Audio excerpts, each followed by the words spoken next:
Hey folks, welcome to another special edition of Cape Band Today. I am Corey Kukuru alongside Heather Atwood as always. Hello, Heather. Hi, Corey. So nice to see you. I know. One of our favorite places. Yeah, much calmer environment from election night. Yes. The not too distant past. We love being at the open door, especially in the month of November. This has become an annual thing for us here. Mm-hmm. And I missed last year, though. You did? My daughter was getting married. But you know what happened last year? You weren't here. But then President and CEO Julie LaFontaine sat in for you and did admirably. She did so well, in fact, that we actually brought her back again this year. So I thought you were going to say we're going to make her a Cape Band Today host. Permanent. It's what we should, right? We can do that. So welcome, Julie, once again. Thanks for having us. Oh, well, it's good to be here. It makes it feel like Thanksgiving is really coming. Yeah, I know, Yes. right? It does. Yeah. So thank you so much for filling in for me last year. But it's great to have you here today and to meet all your friends. Well, we're looking forward to a good show. Yeah. Yeah. So obviously there have been some big news here that recently broke at the Open Door with the opening of the Nutrition Center. You want to talk about that for a little bit? Yeah, so Corey, you're absolutely right. On Saturday, we cut the ribbon on our project that has been under construction for the last 18 months. And it's the brand new Food and Nutrition Center here at Emerson Avenue. And for those who don't know, we bought the old food co-op building, which was right next door to us, and connected it together with a great big production kitchen with a double line, and lots of cold and dry storage and plenty of space so that we can do nutrition counseling, client counseling, and it really is a game changer for the organization and a gift to this community. And what a great future for the old Cape Band Co-op, right? Absolutely. I mean, it seems fitting Yeah. that it would be repurposed to continue to nourish the community. Mm-hmm. Now, what we always love to do when we catch up with you, Julie, is find out first and foremost what's happening here at the food pantry, right? But then, because there's always something new and exciting going on. But also, we love talking about the relationships you have with not only the community, but other nonprofits here as well. They're always been the annual guests that we share with the community. And so I'm looking forward to doing that. I actually haven't met Eric Mitchell before. He is the president and CEO of Pathways for Children, but he joins us now to talk about the strong relationship between the Open Door and Pathways. So good morning, Eric. It's great to meet you. Good morning. Nice to meet you as well. Thank you. Thank you for having me. And we've met. I did a We couple of certainly interviews have. with you a couple of years ago. Yeah. And now I'm back. I know. I'm so glad to see you again. Yeah. So Eric, from your perspective, could you just explain the relationship that Pathways for Children has with the Open Door? We're friends. We certainly are. Eric actually had reached out to us about their nutrition program, hearing that we had the new kitchen, and he had me right out of the gate with saying, "We're not looking for a food vendor. We're looking for a food partner." That's exactly right. And Eric, do you want to talk a little bit about that program? Sure. So Pathways for Children, we've been on Cape Band for over 50 years, and most people know our Head Start program. So we have infants, toddlers, preschoolers, so from 15 months up until age 5. And one of the things that we do, I mean, you don't have to pay for diapers, you don't have to pay for food, because we provide those things as a support for families, right? It's an expense that families don't have to take on when they're part of our program. And so we always have a vendor that has provided food for us. And as we were looking for, coming out of COVID, really figuring out the next direction for us, we're looking for a food partner. And obviously, as we are neighbors with the Open Door and with Julie, we were saying, hey, how's that production coming along? It looks like you might be ready to take on some additional work, right? And so the timing really worked out for us as we were looking for not just a vendor, but a partner. Because, as Julie had said, the things that we do, we don't just provide food. It is the nutrition education, it's the additional support, signing families up for SNAP or those other things. It's not just a meal today, it's addressing food insecurity forever. And that's what we need. And it's so foundational. And, you know, Eric, you do something in your classrooms that I think is really unique. The meals are not just packaged up and handed out. That's right. You eat family style. And you and I had a chance to eat with some of the kids last month when the program launched, and had the pleasure of meeting Sophia. who told me that she liked my hair. But she also, was lively. Yeah, she was very lively, very engaged, and very interested in the food on her plate. But she also wanted to know what I was doing there, and was quite insistent to know what I was doing there. And it gets to the heart of what the Open Door does, what Pathway does. We're here because life happens, and that foundational piece of nutrition. At the very early stages, from infants on up through preschool and school age. And our meals are family style, and the Open Door is a family-oriented operation. So you've had family meals here forever. And so family meals for the audience is when you sit down, the children are there, the adults are there, the children exercise their own choice, and so they will serve themselves. They're pouring the milk. It's delicate, right? And you support them, but they're pouring, they're passing, they are communicating and developing their skills all over a meal, a healthy meal that it really makes for, it's an element of the day that should not be taken for granted. So I have some technical questions. You're talking about this being an important nutrition program. Sure. Are you talking to the parents of these children about nutrition? Is that education happening? Or is it you're just hoping to sort of, by having these healthy meals in front of these kids, family style, help kids recognize that this is good food? That's a great question. The reason our partnership with the Open Door works so well is because we are doing that. So we have a nutrition team that works with parents as well as the children. The Open Door has a nutrition team that works with parents and families. And so we are all focusing on how do we provide the information that parents need to provide and sustain healthy meals. And so as we build our partnership, we'll talk about meal creation and cooking lessons. I love cooking. I don't have an apron on today, but we had aprons on that day. And you have a great kitchen over there. And for we have the kids too, right? a wonderful commercial kitchen. Yeah. And so we really envision creative ways to help our families learn and support their households better. Wonderful. Now, there's been a sort of a continuation of tough economic times for a lot of folks. Julie, you've talked about how I believe you're serving 1 out of 6 residents in Gloucester right now, and expansion keeps happening here. And although it's amazing that it's happening, it's a little melancholy because we wish it weren't happening. Right. So I just want to know if you want to address that, and then Eric, are you seeing the impacts with the children at Pathways too? Are things exacerbated at this time? We haven't seen that and soften at all, really. Have you had to up your resources and services to those children? The short answer is yes.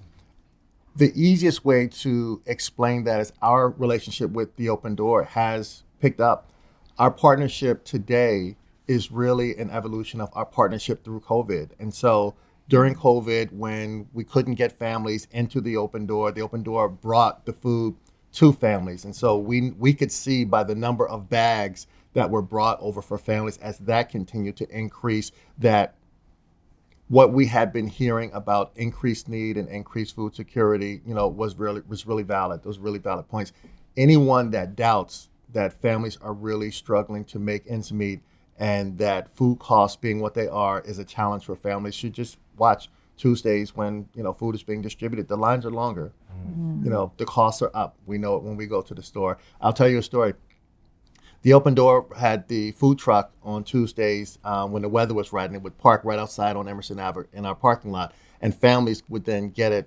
This is when it was safe enough, right? So families would walk by as they're going to their cars to get some. So I would generally stop by and I would grab a bag of veggies for my son who's 7. So on my way out, and there were some other adults coming out, and we were saying it was the end of the day. So it's like, hey, we got some, food. Would you like to get some?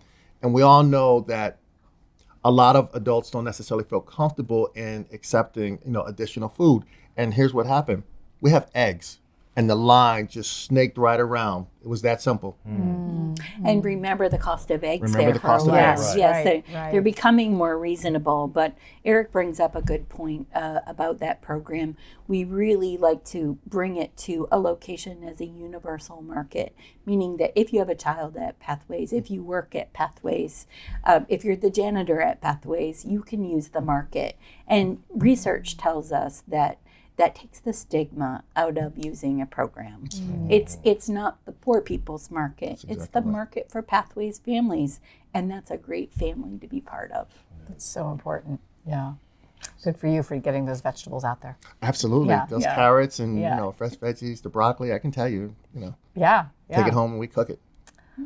I'd like it back. Yeah. Well, and now, and Eric, with the holidays fast approaching, right? Of course, we have Veterans Day in the immediate future, Thanksgiving, that all the religious holidays throughout December as well. What is Pathways doing in preparation, for those times? This is one of the things that we talk about in September is preparing for the holiday season. Holiday season, as joyous as we want it to be, is a time of severe stress for families because there are expectations that not only are you going to be able to meet your regular household expenses, but you're also going to do those other things, like get gifts and toys. And here is where community partnerships work so well. The Open Door can handle the food piece. And so Pathways, in partnership with other Cape Ann providers like Wellspring House and Action Inc., we're going to do the holiday toy piece. And you do it so well. You really do it well. And so that's really, and we've been planning it since September, and that is where we're very proud as a community how we collaborate and come together for the benefit of the community. And so food is not our expertise. We have a partner for that. But working with families for that other stuff, we're going to have that covered, and Cape Ann is covered. So how can people learn more about that? That is on our website. It's Cape Ann Kids Holiday Drive. And so great. for those that are interested in donating toys, QR code is there. The Amazon wish list is there. There are drop boxes throughout the community where folks can drop those off. And all the information about distribution. I mean, we have 2 days of all-day distribution lined up for those that have signed up through one of our partner institutions. That's great. Yeah. And can you still sign up? I believe you still can, but don't quote me. Okay. No, I know you still can because I'm actually going to be at Pathways Monday with folks from Action in Wellspring too to talk about Cape Ann There we go. further, so which is great. Eric Mitchell, if people want to learn more about Pathways, how can they go about doing that? Everything is on our website, pw4c.org. It's really short and simple. Folks are welcome to just give us a call or stop by. That's great. We appreciate your time and your service, Eric. We really do. And enjoy the rest of this year and this holiday season. Thank you so much for what you're doing for those children. And thank you all for getting the word out, and thank you to our partner, The Open Door. It really does take a team, and we have a great one. Thank you. Well, Pathways is so special to this community. I know a lot of people out there are aware of that. So thank you. Eric Mitchell, the president and CEO of Pathways for Children, join us here at Cape Ann Today Live, coming to you from the Open Door on Emerson Avenue this morning. We are joined by our guest host, Julie LaFontaine.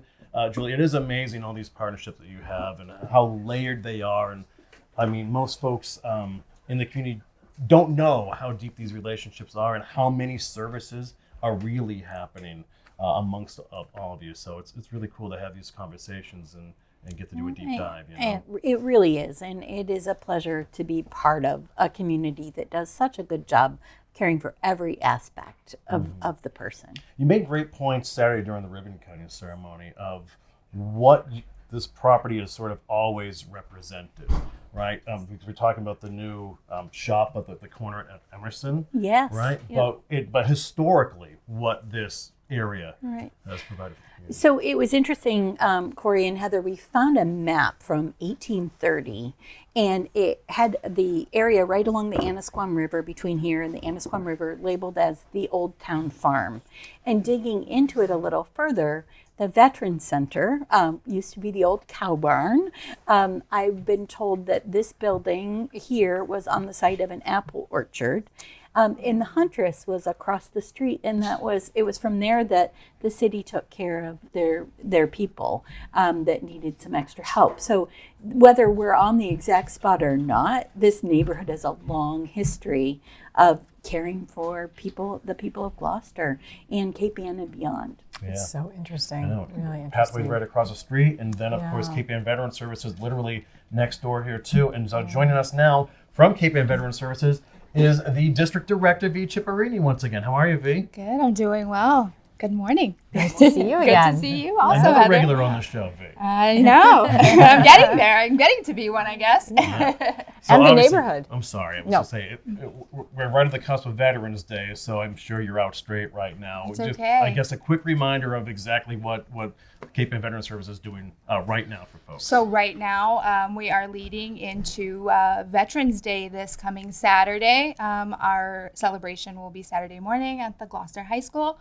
But in preparation to Veterans Day, Cape Ann Veteran Service does service 5 different communities. So all week we have been visiting our partnering communities of the Cape Ann area, Gloucester, Rockport, Manchester, Hamilton, and Wenham as well, and making sure that we stay connected with veterans within all of our communities, and that we're very well integrated within what their needs and resources need to be, making sure that we're helping them access those resources locally to them. So we have been running around with our heads cut off, like chickens with their heads cut off, making sure that we are present for every single community that we service. Are there any specific things that you do with the open door during this part of the year? So we have in the past, and that will be a conversation that I will have with Julie following this interview, because this week, actually, we had a couple of our veterans in our coffee socials mention the mobile market. Julie and I have discussed, and with Adam, my predecessor, we've discussed the invisible wall that separates the open door and our office, although we are right next to each other. There is a stigma that is associated with accessing nutritional resources or any resources whatsoever. And we've discussed the invisible wall being there, and just the inability for some individuals to walk across the way on their own and gather these nutritional resources that you have to offer them. And Julie has helped us out and brought the mobile market to our front door, so that it is a very common theme among the veteran community. They do not feel as if they are taking services from someone else. This is a service that has been provided for them. And the mobile market has helped break down some of those barriers. So they have brought that back up, if we will be bringing that around this year for the holidays. So I'm hopeful that we can connect. Well, the good news is, yes, it's on the docket. Good. And we need to make that connection. Absolutely. But V, you bring up such a great point. Absolutely. Our men and women who have served this country, they have served the country. They're here. They're just so concerned about taking something away from someone else beyond the stigma of asking for help. Right. They're afraid that if they take it, then it won't be there for someone else. And Correct. part of getting over that invisible wall, if you will, is making sure that they know if they take it, there's more for There's the next plenty person. more. Right. You're securing its future, and this is something that I tell everyone that walks in through that door. By you accessing these resources, you are securing its stability for my kids' generations and my grandkids' generation. These are resources that are out there for you. The more we use them, the more that the people up here realize that there is a need for it. If we don't use these services, they may go away. And we don't want that to happen, because it is going to be when we need it the most that it's going to be harder to overcome those obstacles. So why not take advantage of them now while we have them, while they are afforded to us? And what better way to say thank you for your service than to be sure that someone has food on the table or a roof over their head, especially after they've given service to our country. Absolutely. Absolutely. The veteran community, as I mentioned earlier, is very, it's a tough community, right? There is a sense of pride that comes along with accessing resources. Again, they don't want to take something that is intended for someone else. And there was one point in time in our history where that was the case with accessing some resources, that they were kind of shuffled around to the people who needed them the most. However, that's not the case anymore. These are resources that are available for our servicemen and women, that are available for our community members. Use them up. Use them up. V, I have a question. Absolutely. So I think a lot of people have this vision of a veteran being an older man. And that's changed completely. Yes. We have so many young people who have served, Yes. and many women. Yes. So how have your services needed to adapt to that? Well, we are welcoming everyone, right? My particular situation with my military experience is very unique because I am not only a veteran, but I am also the spouse of a veteran. So I have a different perspective and take in service to our military, because it is also the spouses who serve. It is the families who also serve alongside that veteran. So when that veteran is deployed, who is holding up the household? That spouse, those children that are having to suffer with their parent not being home on a regular basis. And what better access than our local Open Door to help them kind of break down some of those expenses that they may encounter throughout the year while their loved one is deployed. It's a really important conversation. Yeah. Absolutely.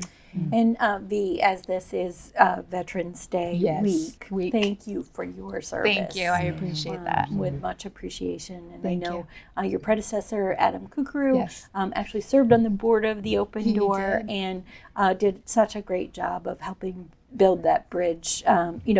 Even though you're just down the street, We're just down the we've street, shortened but- the distance by the relationship, and you are certainly carrying We are that on. very happy to handhold. Just a few days ago, we walked someone up here just to help them gather groceries, and sometimes that's all it takes to just break down that initial barrier that they may have within themselves. Just to walk right up here with someone that you are entrusting in, and kind of just begin to establish that relationship. I was actually here yesterday picking up groceries for a newly relocated veteran in our area, and the second I walked in here, I saw 3 or 4 other veterans in the parking lot picking up groceries. So I'm very excited and happy to know it's that working. our local community and our local veterans are accessing these resources. So I'm very happy and proud of our partnership that we have created. Thank you.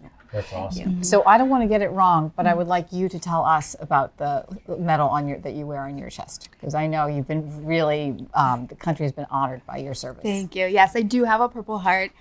For many Purple Heart recipients, that is a medal that carries a very heavy burden, because although I am very fortunate to still be here and sit beside you and still service our local community, there are very close peers and friends that are not fortunate enough to be able to celebrate Veterans Day with us this weekend. So yes, I am proud of my service, but I have lost many, many friends and many peers that have done far much more than I have ever or could ever accomplish. And I am forever grateful for their service and their family's service, who now have to carry the burden of them no longer being with us today. Well said, Dee. Oh, that tears in my eyes. I know. Yes. It is, as proud as I am of my service and my Purple Heart, I have lost very near and dear friends. And I always make sure that they are recognized. One, their anniversary is coming up. So, I'm so sorry. Well, also Thanksgiving is right around the corner too. Yes. And Cape Ann Veteran Services provides so much for those folks in a different way. Do you want to explain that a little bit as yeah, well? so you guys have partnered up with the American Legion, who sponsors the holiday meals every year. And I believe you guys are about 600 more, right, that you guys service Right. every year. I mean, the number keeps going up every year, which is amazing because it means it's working and people are accessing this very valuable resource. But we want to make sure that if you don't have someone that can cook for you this holiday season, if you are not able to go visit a loved one who may be cooking, the American Legion and the Open Door have partnered up to make sure that everyone who may need a warm, healthy meal is provided one. And this is a great opportunity to talk about the volunteers for both organizations that help each other, especially They are during that amazing. time. So I will say very quickly, our keynote speaker this Veterans Day is going to be Sandra Key, who spearheads the holiday meals every holiday season. Oh, that's so wonderful. I'm very Okay. excited to have her share her story and what she has done for our community as well. And it makes just such a good synergy too. The Open Door works really hard to make sure that there's a turkey and all of the fixings for people who want to cook at home with their own recipes, their own traditions, make memories around their own tables. And then the American Legion on the actual Thanksgiving Day, just en masse makes a fully prepared meals. And there's an army of volunteers who come to take them out and deliver them to people who don't have anyone to eat with, don't or, have or anyone, might yeah. or the wherewithal to cook. So Right. it's just all the way around. It makes sure that everyone has a special holiday meal. It is a very important effort and program that they have going on, because we have a lot of service members whose spouses have passed away and they don't know what else to do. They don't want to reach out to anyone for a warm meal. They don't want to reach out to anyone for additional support and additional help. But we are able to navigate around that and be able to connect with them at a different level, where we just offer it to them. We don't ask them, do you want this? We just say, here, take this. This is for you. They're not going to turn it down if we give it to them. Yeah, I like that. I like that. That's great. So is there a need now for more volunteers for this season as well? And if people want to learn more about Cape Ann Veteran Services, how can they go about doing that? Yeah, there's always a need for assistance. And if anybody is in need of any resources, they can certainly connect with us. We do have a Facebook page, Cape Ann Veteran Services, or you are able to connect with us through our main phone line, 978-325-5730. If you are in need of any sort of services, even if you don't know where to start, we're happy to help and redirect you. We are fortunate enough to have very great working relationships with the Open Door, with Senior Care, with the Rose Baker Senior Center, with so many caring community partners that we are able to help you navigate. And if you are uncomfortable trying to navigate this crazy place we call home, or life in general, we can help you. That's what we're here for. If you are in need of any services, that is what we're here for. Thank you so much. Amazing, V, as always. Just Thank proud to be your friend and impressed with your leadership. Thank you. Especially this time of year, too. So it's always great Thank you. catching up. So thank you for your service once again. And try to enjoy the way. I know the work you do there brings you so much joy. So Thank you. It is definitely rewarding when you hear a happy story at the very end of the day. So it is definitely rewarding when everything comes full circle and the person that you've been helping for months and months and months follows up and says, I've relocated and I'm happy where I am. Wonderful. Right, that's great. very cool. Thank you so Thanks much. so much, V. We appreciate your Thank time. you. Thank you. V. Cipriani, she is the district director. Yep. At Cape Ann Veteran Services, joining us today. We are back with our guest host, Julie LaFontaine of the Open Door. We're coming to you live from their Emerson Ave location. Today we do this every November, actually, because it's that time of year, right? And we love having conversations here.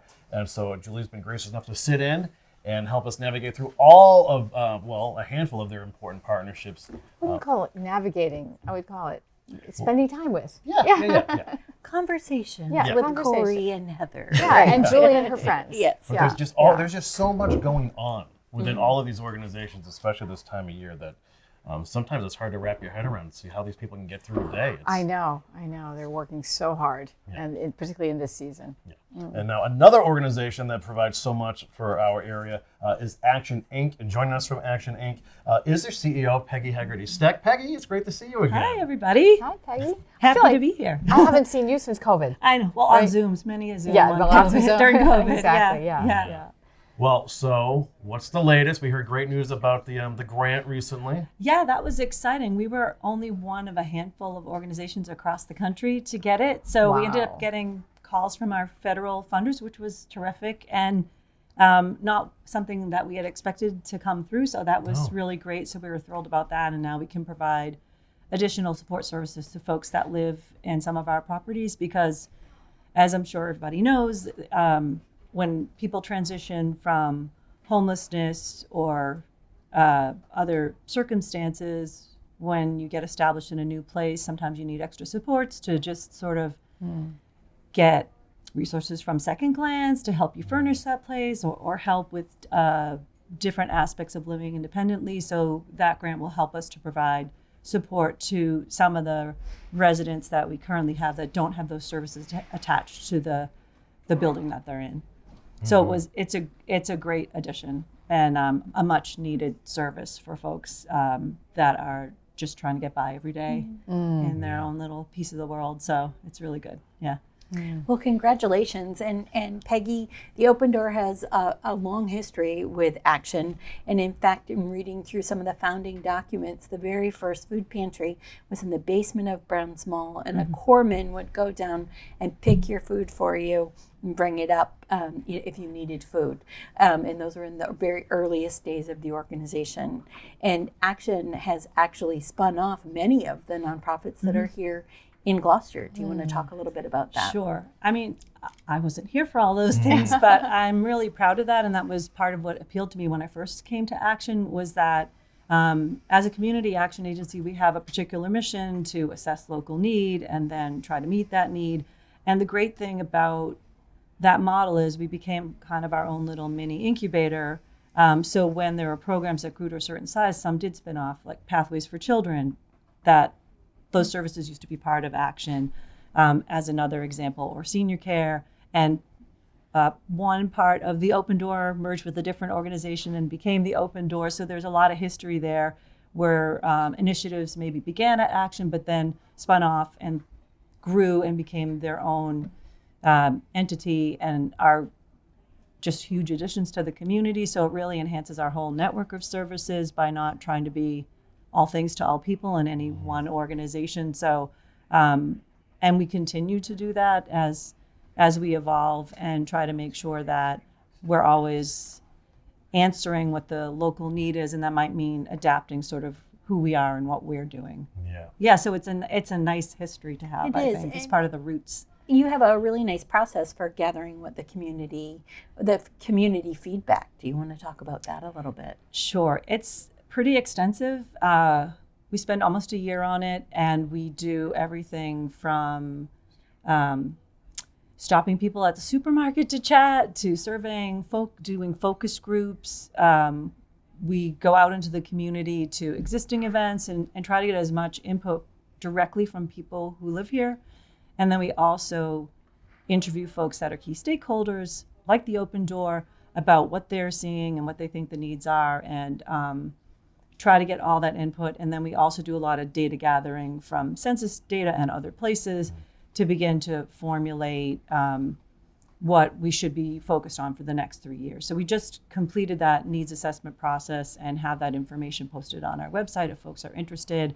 And in each study, we profile every community we serve and look at some of the trends, whether it's an aging community or whatnot, and then think about how does that play into what might be emerging needs over the next 3 years. And so it's a process we take pretty seriously and spend a lot of time and effort on, and it really does inform how we move forward over that time period. And that's thanks to the staff at Action. We have some really great people that spearhead that and make sure that we get all the voices in the mix as we hear about, where the community is headed and things that people might need.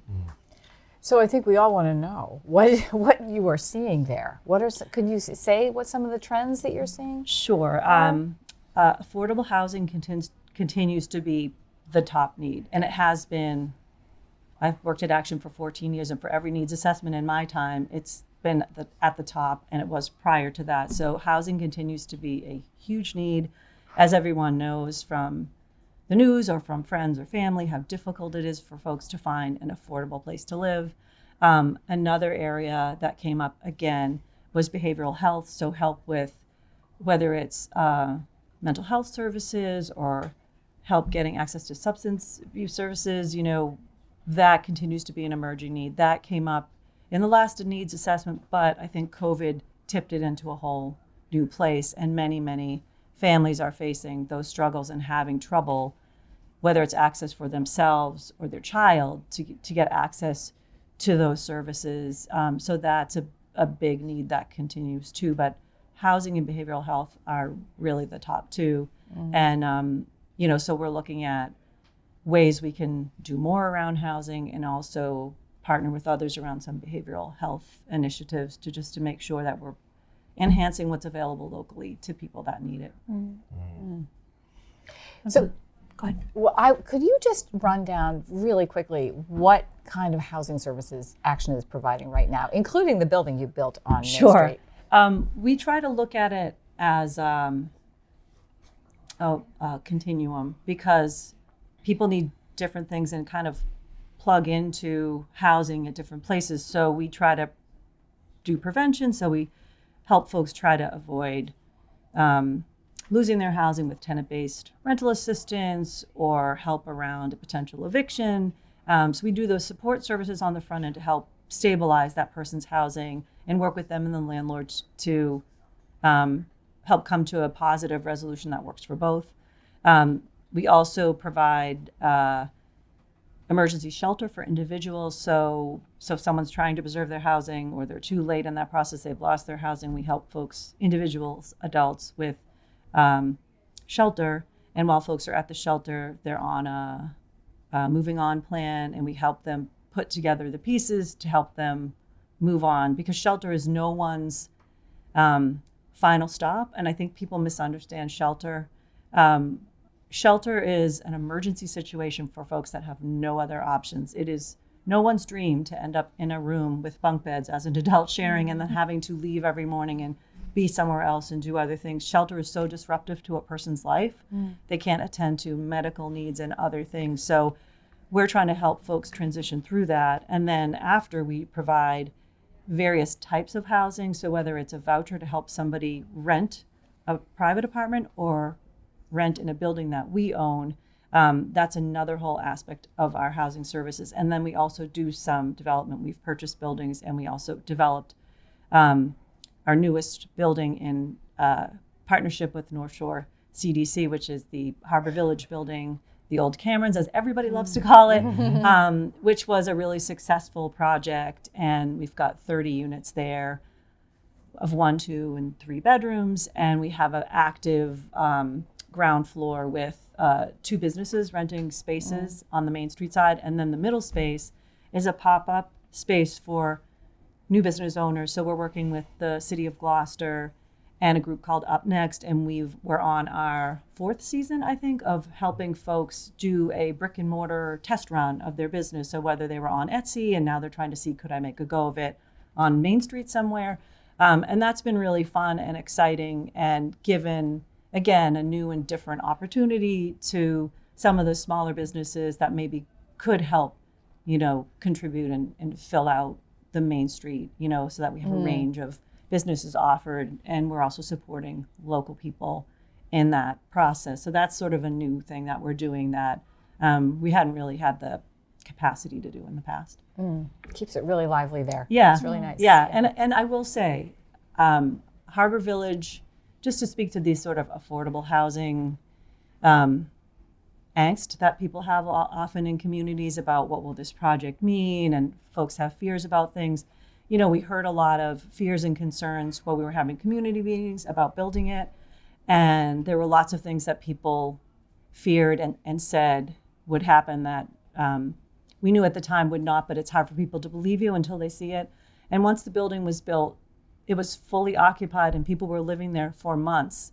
And I still have people come up to me and said, when are people going to move in? How come people aren't in the building? I'm like, they're there, But I think people expect some kind of, I don't know, Big noise coming out. or moment. Right. Yeah. And it's just people trying to live their lives. And so the building exists, folks live there, they go about their business, and it has not, none of folks expressed fears in those meetings came to pass. And I hope that it can serve as an example maybe in the community about some of the things that get maybe frothed up at a community meeting that's based on someone's fear, not based on how it really works. So I think that building's a good example. It didn't cause some of the chaos that people sort of imagine when we were in these meetings. So I'm proud of that, and I think we need more of that. We absolutely need more housing stock, but in the meantime, we need to help people stabilize the housing they have and get to a safe place, because developing housing takes a long time. And so we can't catch up that fast. No one can. So I think having that continuum of services is really critical in order to stabilize people's lives, because housing is essential, just like food is essential, and well-being, Great points, Peggy. And so quickly, I just want to touch upon the fuel assistance program too, because it's the season, right? It is the season. It's very busy. Right now we have 1,720 households approved for assistance. Wow. And that's households, not people. So it's probably somewhere around 2,000 individuals, if I were to guess off the top of my head. And fuel assistance is really important. As people experienced last winter, utility costs went up, and it really was a struggle. And folks are kind of struggling with the overall cost of living. Food is another example of something that's costing people more than it used to. So with fuel assistance, we help people to pay for their heating bill. So we work directly with local oil companies or the utilities to help directly pay a part of a household's expense. It doesn't cover everything, but it's a help, and it helps people to offset that big expense during the winter season, which again helps them to pay for things like food and medicine and not end up doing unsafe things in order to stay warm. You know, people will sometimes resort to unsafe space heaters or an open oven or whatnot to try to get warmth. And so the big thing about fuel assistance is that we're helping with that bill and helping people to be safe, but we're also just helping to the overall household capacity to pay for all the other things in people's lives. So it's a great program. The funds come federally through the state, and we're the local provider of that program to Gloucester, Rockport, Essex, Manchester, Ipswich, Hamilton, and Wenham. So if anyone lives in any of those communities, our website, it's really great. If you go to the actioninc.org website, there's a blue bar at the top you can click through. There's an online application process now that the state put through during COVID, which again has been really helpful to people because for some folks it's easier for them to do it online. For other folks, they want to come in. So that's a newer addition that maybe not everyone's aware of, but you can go online and look. And I have the numbers too, just in case. So for a single person, this is in terms of eligibility. If you make up to $45,392, you would be eligible. I think sometimes people don't realize that fuel has a broader eligibility and many more people I are was gonna say eligible that, Peggy. than actually apply. And for a family of four, it's $87,294. So that's a working family, that's an individual senior, an individual working person too. You know, lots of folks can fit within the eligibility for fuel. So that's why we always encourage people to apply and make sure that they've assessed that option for themselves, because more people are eligible than do apply. Yeah, and I do a lot of work with Action as well, and that's the figure that always jumps out is I don't think many of these residents realize how many are actually eligible to receive assistance. So Yeah. great points there too. Yeah, and today was a cold day. People, once we have the first really cold day, people start to feel it. So I would encourage people to apply because it always takes more time if you wait further into the season to try to apply. You know, apply early, get all your forms in so that you can immediately start getting the reimbursement or the payment for your heating source. Yeah. Well, thank you so much, Peggy. We appreciate your Thank time you. once again and all that you do for the community, and Action Inc. Of course.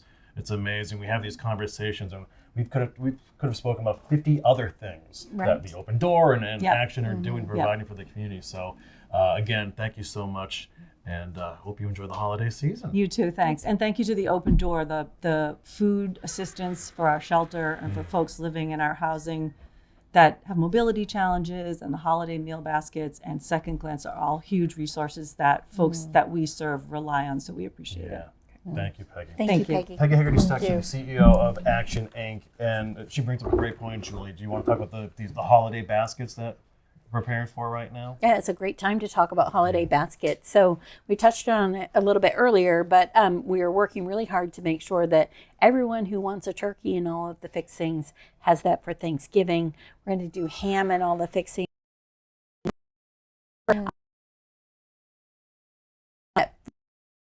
Org.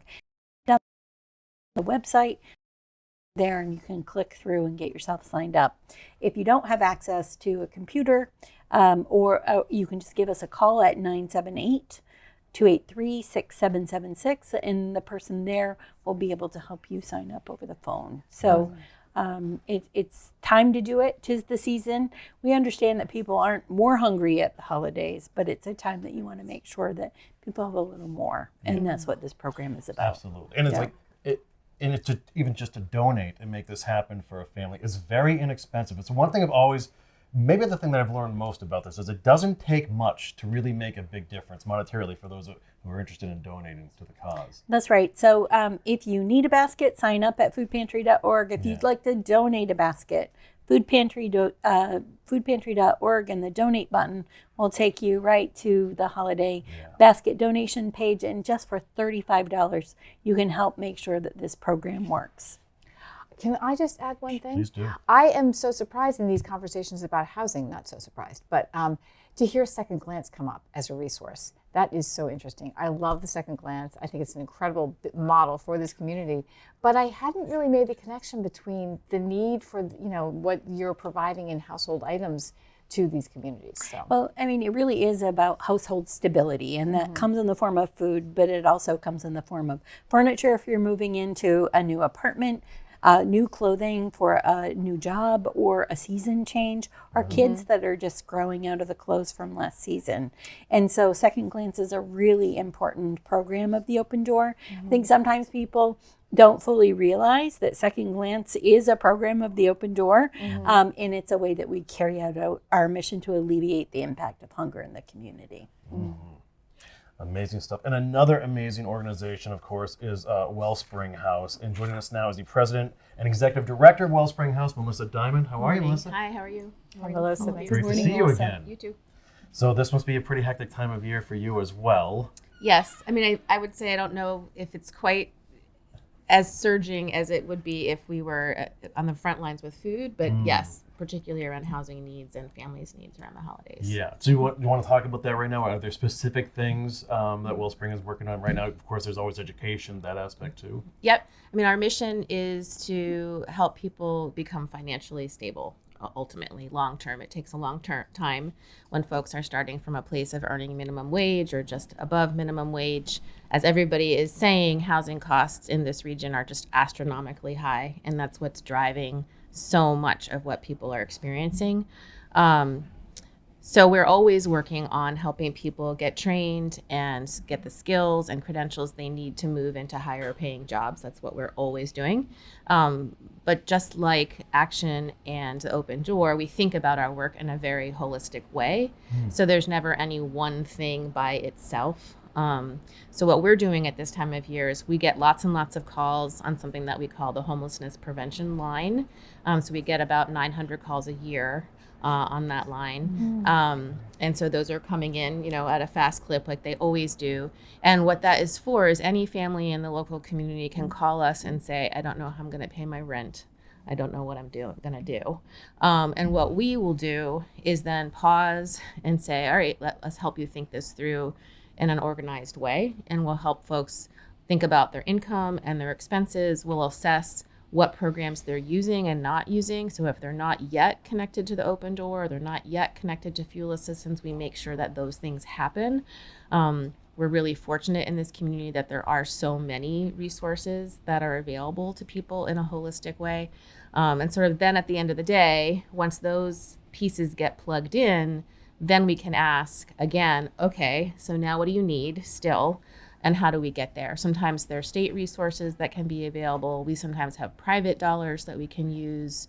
And the goal is to help people be stable where they are, particularly if we can do something that will further their stability. So it's pretty common that, if, for example, if someone is in a training program and they're in their last semester and their car breaks down, we might pay to fix their car so they can finish school and graduate and get a new job. Wow, So that's such a critical bridge. Right. That's so interesting. And so that's where I think all of our organizations come in, just thinking about the work very creatively, what families actually need.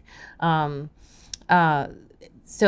someone in that situation, we have lots and lots of examples of that, where that mom is now, a surgical technician in the OR at Beverly Hospital, right? Yay, and go 2 that years mom. ago, we were working with her on how to finish her degree, right? So it all goes together. But certainly during that time, other resources are absolutely critical, whether it's food support or fuel assistance or resources from Second Glance.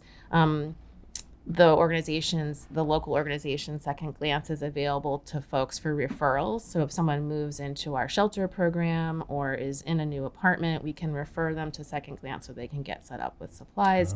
And it all matters, right? It all comes together to help someone feel human and whole and to cover expenses so that the dollars that they're earning can go as far as they possibly can. So we have lots of folks calling these days who don't know how to fit those pieces together, and we're helping them fit the pieces together. And then where our funding goes is more towards the housing stability piece, because we see that as an essential stepping stone to further financial stability. You can't be in school or in training or applying for a new job or interviewing for new jobs if you don't know where you're living. You can't do that, right? So we have to make sure that people have that piece in place so that they can do this longer range planning. Well said. Melissa, we want to talk about all of the Cape Ann Kids Yes. Drive this year. Yes, great. So this is a collaboration between Pathways for Children, Action Inc., and Wellspring. And it's something that we had talked about for many years as each of our organizations have done programs around the holidays for a long time. And then when the pandemic struck and we weren't able to run those programs in the way that we normally would, we decided to use that as an opportunity to work together. And it's gone so well that we don't want to stop working together. So what it allows families to have one place that they can go for support around the holidays. The point is, I would say, twofold. And I think they're both equally important. It's to convey the message to people in the community that this community cares about families and kids. And we hear that a lot from parents about how meaningful it is that this is available. It says to them, we see you, we want you to have a warm, comfortable, meaningful holiday season.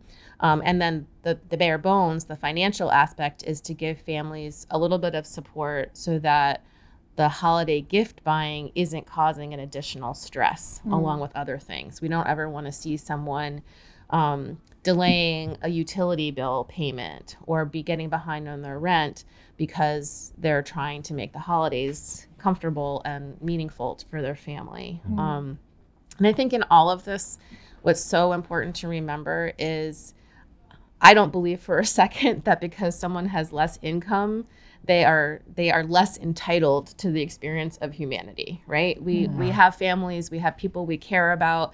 Being in relationship with members of our family is something we are all entitled to. And so if somebody would ever say, well, what are you doing spending money on a holiday gift when you have to make rent? No one would expect that. I wouldn't expect that of myself. I wouldn't expect that of anyone in my family to forfeit a holiday season for a child, right?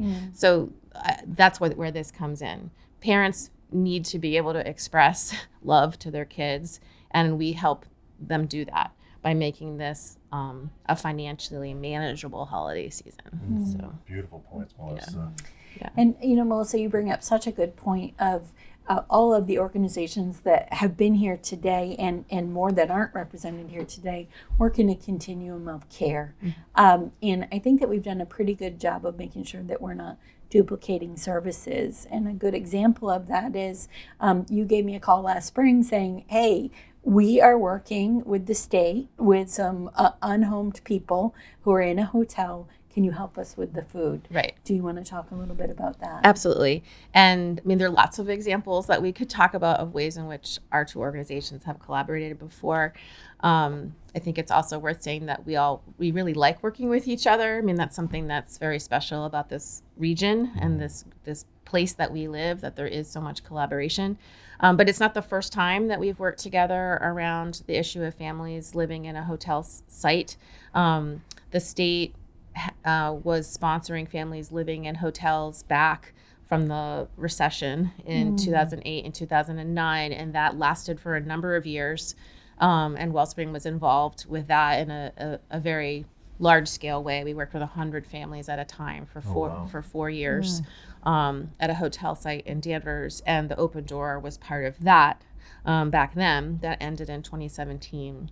And now, because of the current housing crisis, no one wants this to be true, but the state is now again sponsoring for families to live temporarily in hotel sites. So we had been working with families in a hotel in Peabody in the spring and summer. And people can just imagine this, right? You're in a hotel on Route 1 on the highway. There's no sidewalk. You can't get to the grocery store. So getting really healthy food to folks in that setting is critical. That's not what we do. Open Door does it really well and really creatively. And maybe you could talk a little bit about, how you did it. But but reached out to Julie and asked if we could add in this component because I knew it would be done well and done in a way that is holistic and caring and thoughtful about what families need.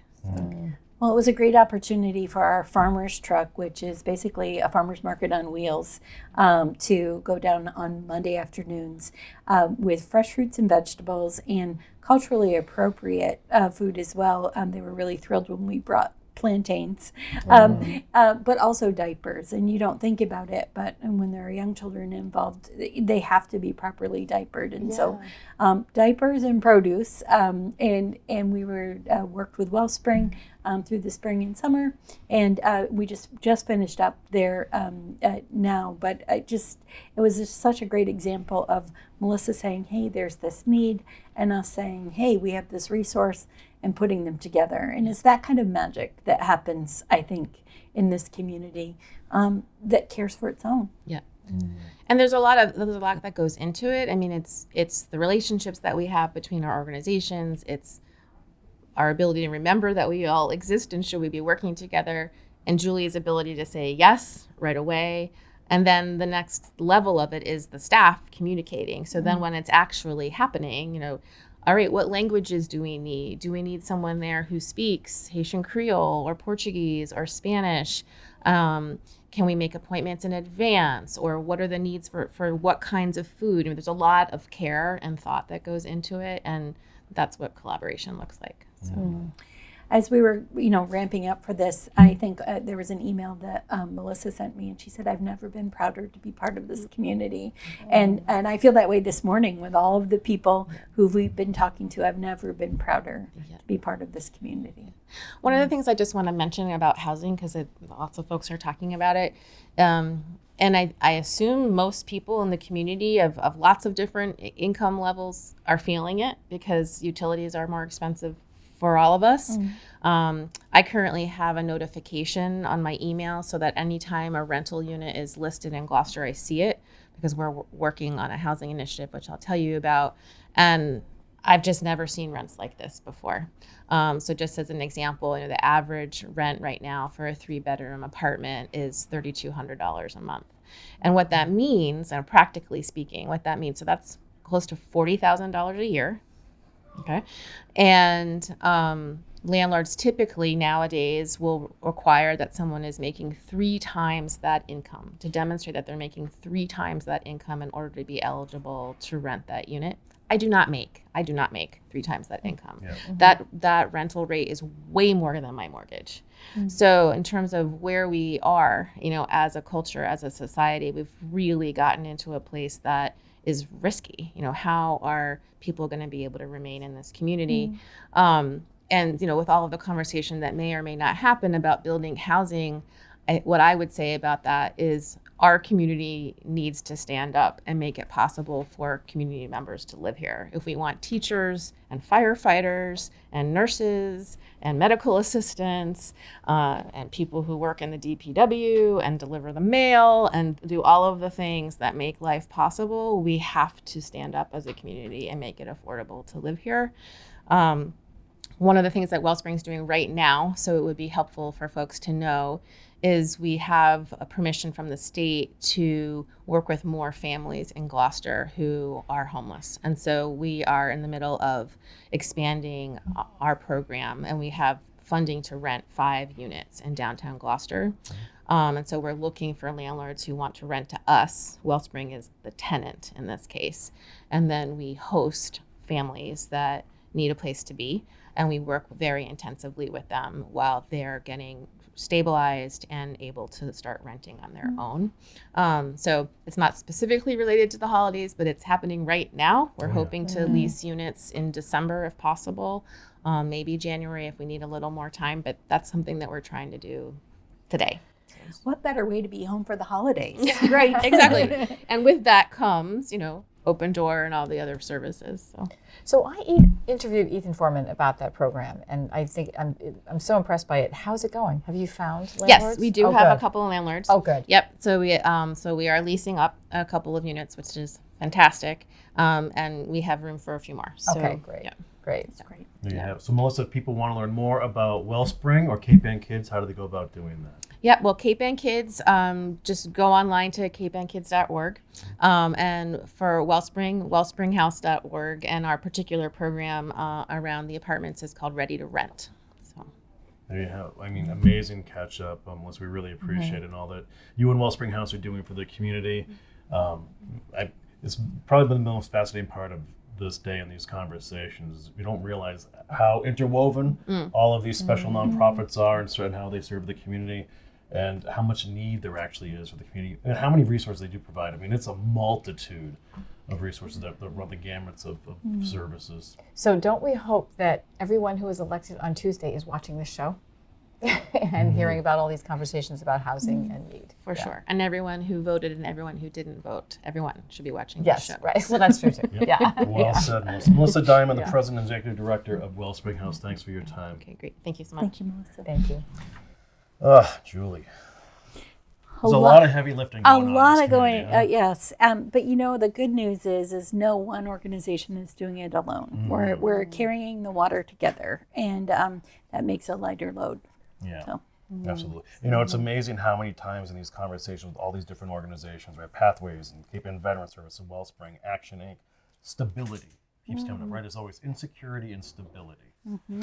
So, well, all right. Turning our attention now to Elisa Nagra. She is the Executive Director of the Rose Baker Senior Center. Welcome back, Elise. Good morning. So It's great. always great to see you Yes. guys. You may have the most guest appearances ever on Cape Ann today. I think it's true. I might. And I was Yeah. talking to some friends and telling them that I was doing this morning, and a couple marvel at the fact that I can do it and not get nervous. And I said, you know what? It's Corey and Heather. Yeah, Because they're really exactly. good at Yeah. making you feel comfortable. And it's the Open Door for giving me so many cool things to talk about. So Awesome. Yeah. Yeah. Well, so where do we start, Elise? The senior center's relationship with the Open Door, or things are happening immediately? yeah. Where would you like to begin? Oh, it's a great place to start. So our relationship with the Open Door. The Open Door is one of our, most critical collaborators, and the easiest and just they're so easy and so fun, really, to collaborate with. So we collaborate with the Open Door. We offer lunches 5 days a week. 2 of those days, Thursday and Friday, the lunch is provided by the Open Door, and we have a lovely soup and sandwich that are brought over. And I'm telling you, they're absolutely fantastic. I'm a big soup person, especially in this weather. So the soups are out of this world. The sandwiches are out of this world.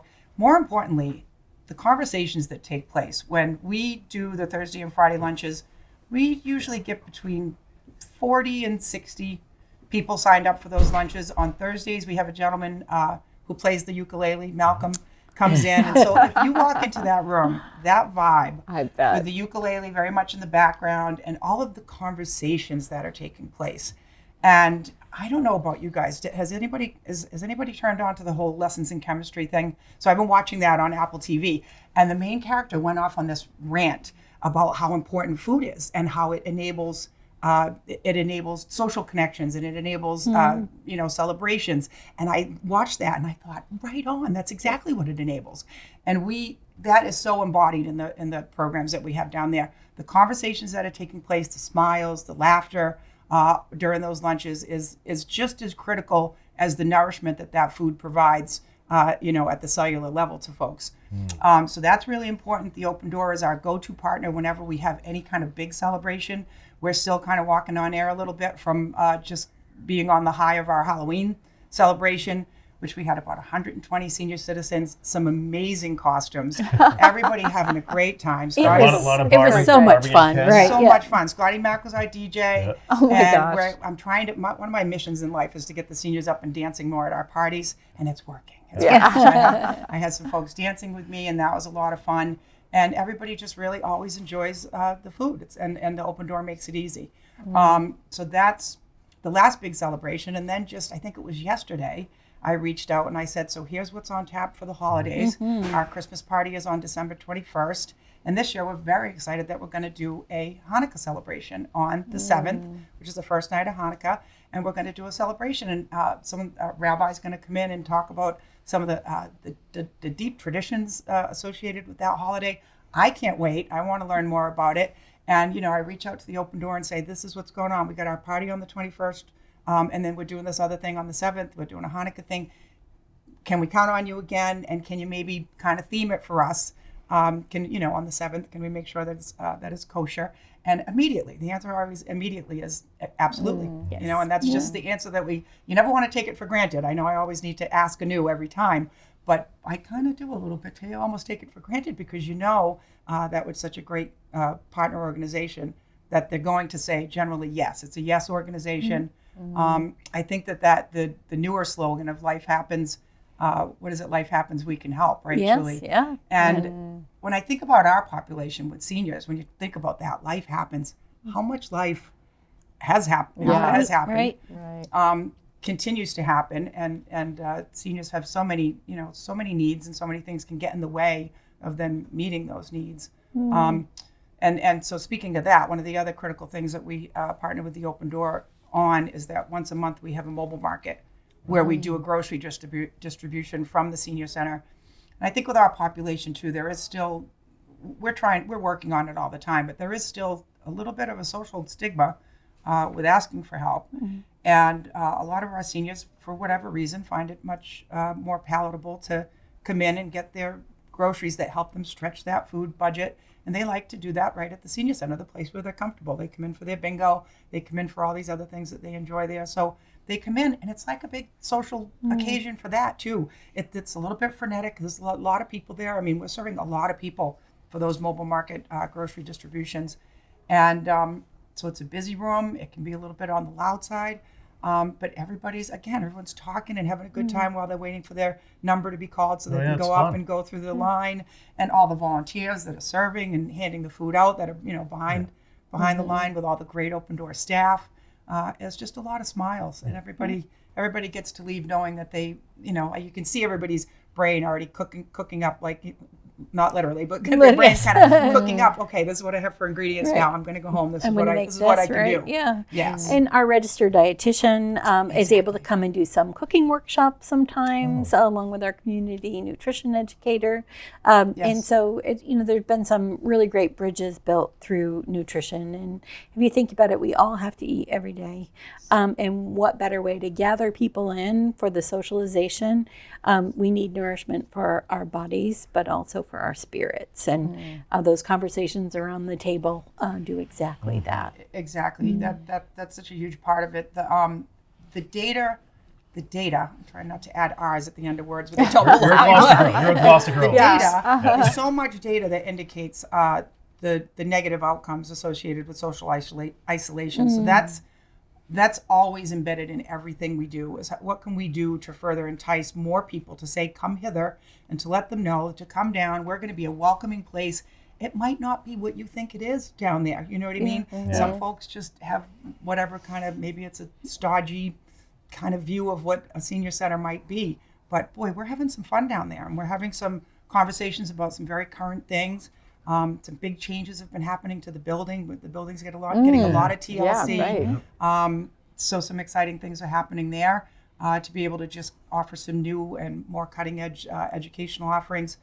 We have a new tech center that's being redone right now, and we're going to be able to, we're going to have a full digital photography studio in there, so we can start to get some classes in there to teach people how to use technology to unleash some creativity. So that's going to be fun. So the educational stuff, and again, when the team comes in, the nutritionists come in from the Open Door, Robin and Rachel, who do such a great job, they always gear those educational offerings from the Open Door towards the senior population, and they give out little samples too. Oh, and that's the best part. Yes. And you hear me, if the staff had a dime for every time they hear me, like, bound down the stairs from my office, and I go, time for my quality control check. That's my excuse to go see what to go it have is a sample. what's cooking, and try it, and it's always good. The quality control check always goes well. So at least I occasionally pop in a senior center now. We did the work on the Rose Baker documentary for a little bit. For That a was timeline awesome, series. Corey. Thank Great, you. Corey. Well, you were so helpful in that as well. But what always jumps out at me whenever I visit the senior center is you always know a lot of people inside. Like, there's someone my age. Well, there's my former English teacher. Right. And there's my next door neighbor, someone who I Right. grew up with. And then I'm the kind of person who goes to the grocery store for the conversations. And then every now and then, if I'm in the neighborhood, you pop into the senior center to say, oh, there's Mrs. Wilson again. And you start having those conversations.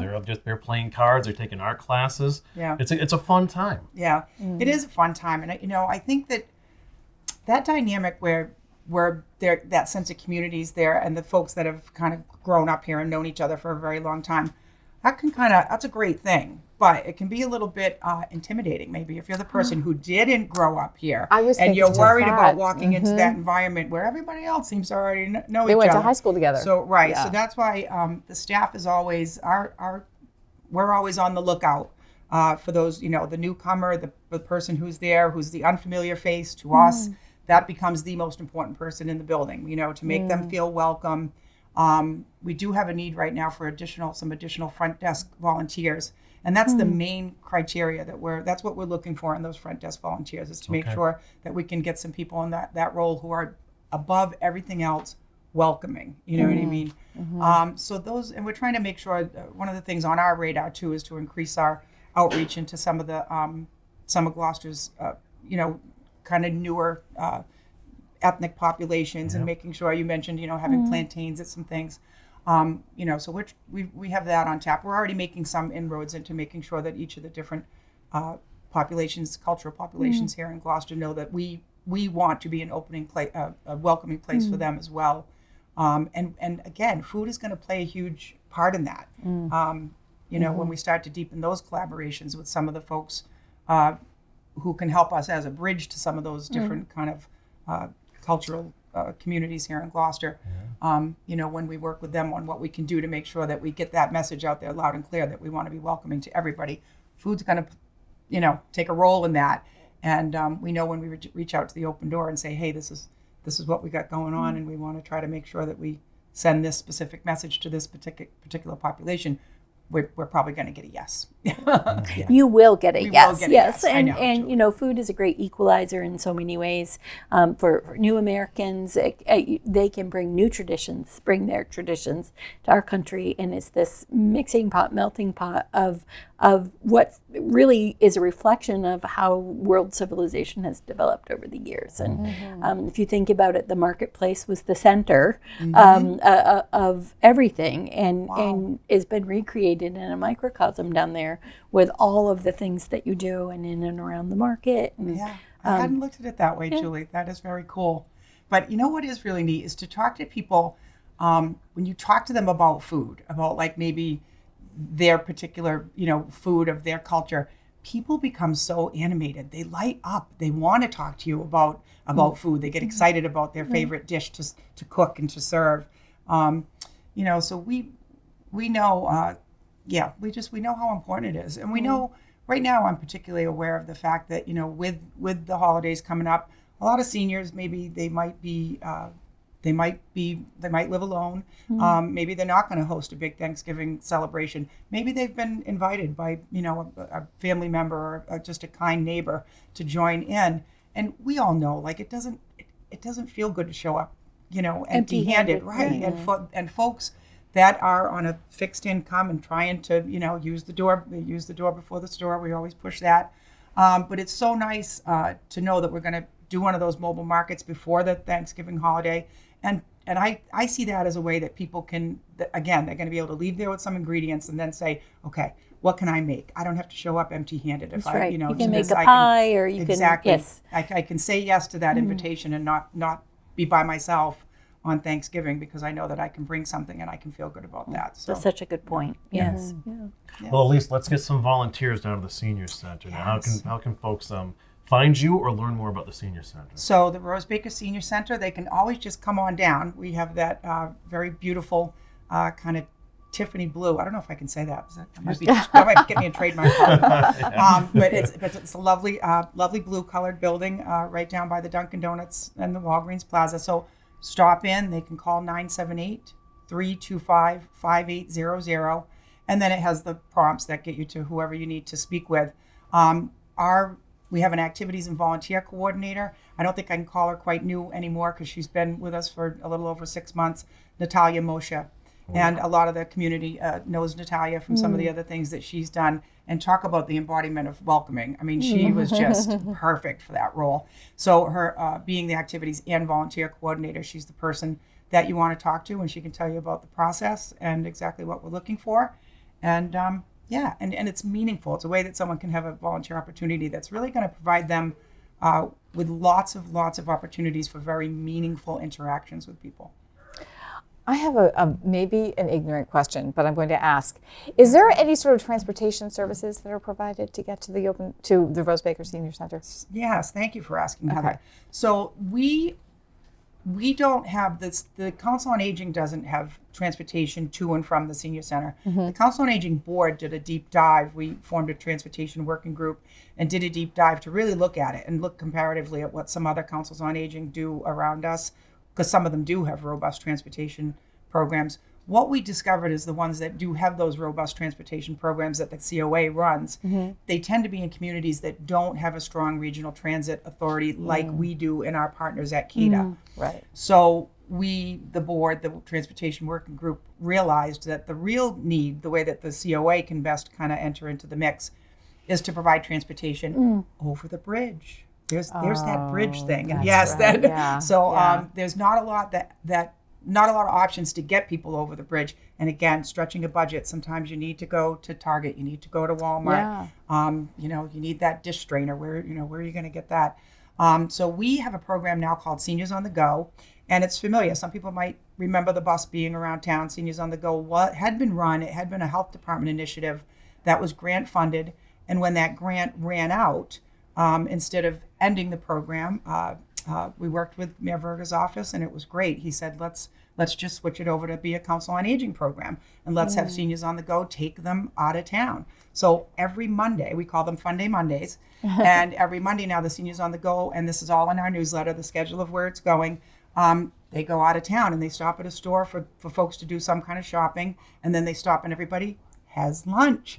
And the pictures, Rosalina Castro, who's running that program and the person that people call to get in on one of those trips, or Natalia, she can sign people up too. But Rosalie is just the fantastic she person really for is, that yeah. too. So she just comes back giggling with glee at how much fun everybody is having on those trips. So they're having a great time. They're getting over the bridge. They're getting a change of scenery, which has value in and of itself. But again, it's camaraderie that's on the bus while they're in the, then the camaraderie while they're at the restaurant eating. And it fills a very real need. Because like I said, if you need some things at the kind of prices that you're only going to get kind of at the big box stores, or maybe at Second Glance. So we're always very grateful to Second Glance too. That it gets folks the opportunity to Absolutely. get some of those needs met that are over the bridge needs. So yes, that's Seniors on the Go. And then we help people also with a non-emergency medical rides program. That's the other thing that we realize that CADA is not really. CADA has a program that helps people with dialysis. That's an ongoing program. But we realize that folks that have out-of-town medical appointments, they need some assistance. So important. So they can call the senior center and they can follow the prompts and push whatever button gets you through to the non-emergency medical rides program. And we need about 5 business days advance notice to be able to make arrangements for the ride. But that's door-to-door service. We'll pick you up and bring you to your out-of-town medical appointment. And those rides go as far away as like into Boston and some of the medical areas that are down in the greater Boston area. That's That we amazing. can provide. So yeah, that's a very important thing that we do. Right. Great stuff, Elise. We appreciate all the work you're doing and what Rose Baker Senior Center does in providing for our seniors. Thanks. So thanks It's for a your great time. place. It It's is. always great to talk to all 3 of you. Thank you so much for everything that you do. And this is a great way to go into the whole Thanksgiving and larger holiday season. So thank you. Friendsgiving. Friendsgiving. Friendsgiving, yes. Heather and I will see if we can sneak you on another show before the Yeah, end of the we- year. Yeah, Exactly. we'll see. We can find a way to do it. You're going to guest host one of these shows. We should do a show for the Easily. Senior Center or something. Oh my gosh, we got to get on that. figure it out. Absolutely. We would Yeah. love to have a show at the Senior Yeah. Center. That would Yeah. be great. Okay. Awesome. We're going to make that happen. You got Right. it. Thank you, Thank you. Elise. Thank you. Wow. I know. Beautiful stuff, Julie. Gosh, everybody does so much. It was like I learned so much working on that documentary down there too. Rose Baker was an amazing lady, and she actually started those bus trips way back when. Over the bridge. Maybe a casino every now and then. But they did all sorts of field trips and things like that Yeah. too. So yeah, it's great to see She that. is quite remarkable. Yes. A firecracker. All right, now maybe the busiest person of all. Could be. This is Dan Trimble. He is the food service manager of the Open Door. How are you, Dan? Great to meet you. I'm very well, thanks. Very nice to meet all of you, and pleasure to be here. Yeah, thanks for being with us. Thanks. So I guess right off the top, how underwater are you right now? Well, I actually think we're right at water surface level because we're settled in now to our brand new space. We feel everybody in the kitchen just feels so incredibly lucky to be working in this state-of-the-art kitchen. I'm not sure if you've had a chance to pass through yet, but brand new equipment, brand new space. So there was a little bit of a transition period, sort of getting our feet under us, but we just feel like we're ready to take off from here. So we feel really lucky. Yeah. And Julie, the importance of Dan's position here? Well, let me count the ways. We started off the segment with Eric Mitchell across the street, and it's Dan and his team that are actually preparing the meals for Pathways for Children. And Dan, I'd love to tell this story, but as we were interviewing chefs for this position, we knew it was a really critical position because of the strategic direction that we were headed. We wanted to be able to take on meal contracts like this. We needed someone with a really specific set of skills and temperament to make it successful. And so we were interviewing Dan, and I'll let him tell a little bit about his background in a minute, but we were interviewing him by Zoom, and I asked him what his favorite cooking show was. And when he said Chopped was his favorite cooking show, I knew he was the right guy for the kitchen because every day is Chopped at the Open Door. You never know what's coming through the door. It might be 600 pounds of salmon. It may be, a restaurant that's shutting down for the season, and suddenly you have a bunch of burger that has to be cooked up. And Dan and his team are so good about taking and being really creative with it and making some delicious meals. But Dan, it was a long path that brought you to us. Do you want to talk a little bit about that? Yeah, it absolutely was. So I'm relatively new to this area still. I came here from the New York City, New Jersey area with my wife. So just about 2 years that we've been here now. And I came from, originally I had a background working in restaurants. That's where I kind of fell in love with food, but I transitioned into working at a private school in New York City. And that's where I got much more comfortable working with large volume production. So a lot of the new equipment that we have in the kitchen are these big commercial pieces of equipment that if you walk into a restaurant or certainly in a home kitchen, you wouldn't recognize. But those are the kinds of pieces that we need here when we're producing thousands and thousands of meals and chopping cases and cases of potatoes. So I really got more comfortable doing that, working in private schools. And I was there for 6 or 7 years. But always had been looking for an opportunity to sort of get outside the New York City area, and just had a search going on in the background. And when I saw the opportunity here at the Open Door, it just seemed like the absolute perfect fit for me to match my skill set, but also really everything that the Open Door stands for and the mission was so important to me too. So I just thought it was the perfect opportunity. And one weekend, my wife and I just drove up to Gloucester. We met with Julie and the whole team here and started looking for apartments. And it's been one of the greatest decisions we've made. That's so great. Yeah, your impressions on the area in your time here? Love the area. I mean, everything about it. I feel like it's been a little over a year and a half, and I feel like we're still exploring. We live in Salem, actually, so I go back and forth between Salem and Gloucester, but the whole North Shore is just so beautiful to me. I feel like people here, again, I came from the New York City, New Jersey area where people are usually a little more fast-paced and not as patient. Everyone here is just so kind. When you sit down at a restaurant, people want to have a conversation with you. And what's really struck me about the community, especially in my workings with the Open Door, is just how giving the community is. I'm blown away, especially around this time of year, the holiday season. We do all kinds of food drives and things like that. And I've just been blown away by the generosity of the community and how well everybody works together to take care of each other. So I mean, we've fallen in love with that aspect of it. I can't imagine going from the kind of stress you would have just financially working in a restaurant to it's really the reverse here, right? Yeah. I mean, it's almost an inverse relationship of, food costs and give and production, right? Do you want to talk about that a little bit? Yeah, absolutely.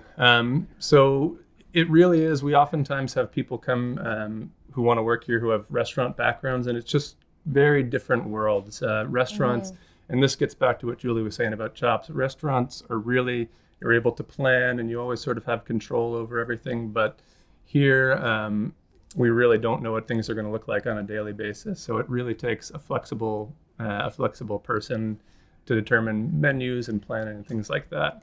So do you have any menus that you're particularly proud of that you have created thus far? Well, I like Here. it's a relatively collaborative effort. We have Okay. we have a diverse team in the kitchen, so we try to get input from everybody and all across the staff here at the Open Door. That is something that I think we pride ourselves on. We always have a focus on nutritious and delicious for sure, but we want to expand our offerings to meet the diverse population that we're serving here.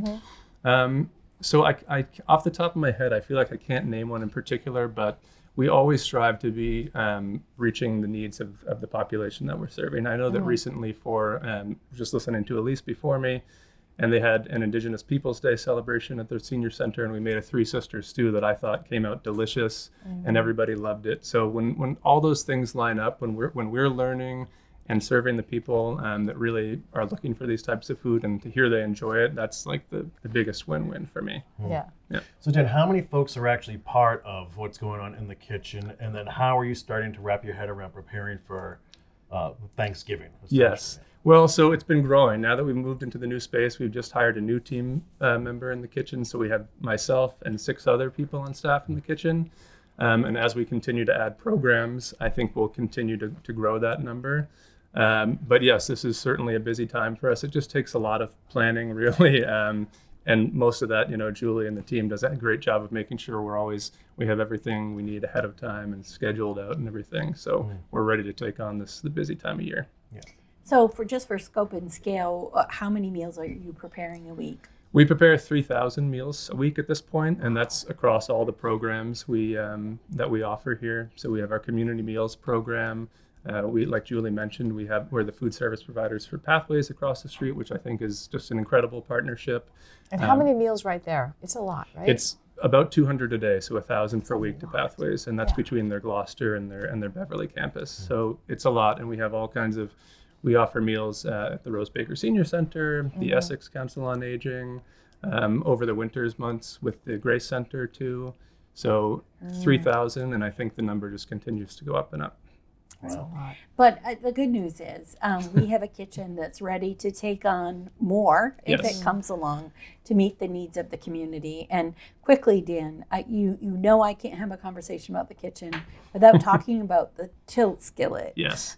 How quickly can you boil water in that thing? It holds 40 gallons of water, and it boils, and this sounds like it's going to be a made-up number, but it boils that much water in 1.5 minutes, in 90 seconds. That must change everything. It absolutely to cook does. potatoes, pasta. I mean, that's Anything. amazing. Anything. We just had our ribbon cutting recently, and lots of people came through the kitchen and had tours. And of course, as a food person, I get so excited to talk about this tilt skillet and all its capabilities. But I've been shocked at how many people have come back and said, oh my gosh, what an incredible piece of equipment. So that's just one example. What's the fuel source? It's gas. Okay. Yeah, it's gas under there. Most of the pieces in there are gas. We did have an electric one that was all during a little bit slower. Anyway, this one's gas powered. The volume is incredible, and it just doubles, triples, quadruples our production capabilities. Just So like that. That's Yeah. amazing. I have a question. Where is the food coming from? Oh, that's a great question. So here at the Open Door, 67% of our food comes through the Greater Boston Food Bank. They're our main food supply, but we also wholesale purchase a lot of fresh produce and other items that the kitchen needs. So we're wholesale purchasing. We're not going to the grocery store and paying retail prices. And in such, we're able to leverage a dollar and make it go further. And are there particular foods that you rely on more often than others?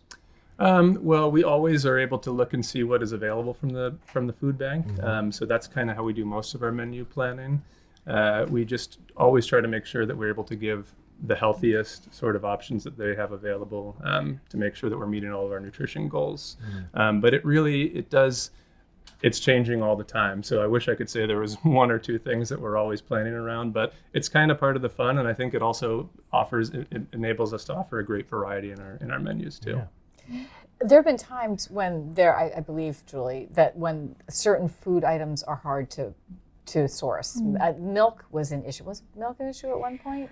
Milk and eggs. Yeah, right. We're fortunate to have Richardson Farms, which is a local producer, and they have been, we wholesale purchase our milk from them, and we've done that ever since I've been here, so it's more than 20 years. That's and great. they've been pretty steady in their supply chain, but eggs have been tough to get. Anything else that's hard to get right now? Dan, is there anything that comes to mind? No, now that we move into this season, fresh vegetables are not as readily available. So in the summer months, especially through the food bank, we'll get all kinds of summer vegetables. And now we see a lot more squash and things like that, but canned vegetables. So wherever we can get our hands on fresh vegetables, we always try to find those and work them into our menus too. Yeah.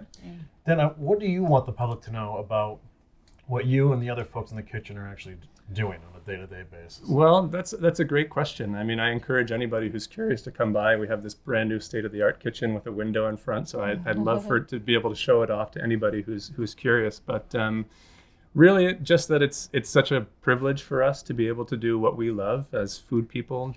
So preparing food on a daily basis and knowing that it's going to people who are in the greatest need, who might be going through a hard time. That really is important to us in the kitchen. So just communicating that to everyone, just that we're so honored to be doing what we're doing and doing what we love and knowing that it's helping out a community. So Very cool. Yeah.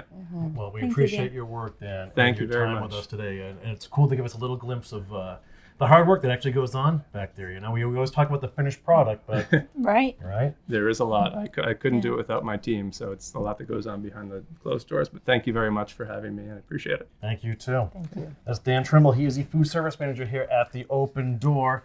And I guess, Heather, that puts a bow on our little adventure today. It's My a God, lovely we learned adventure. a lot, didn't Yeah, really lovely.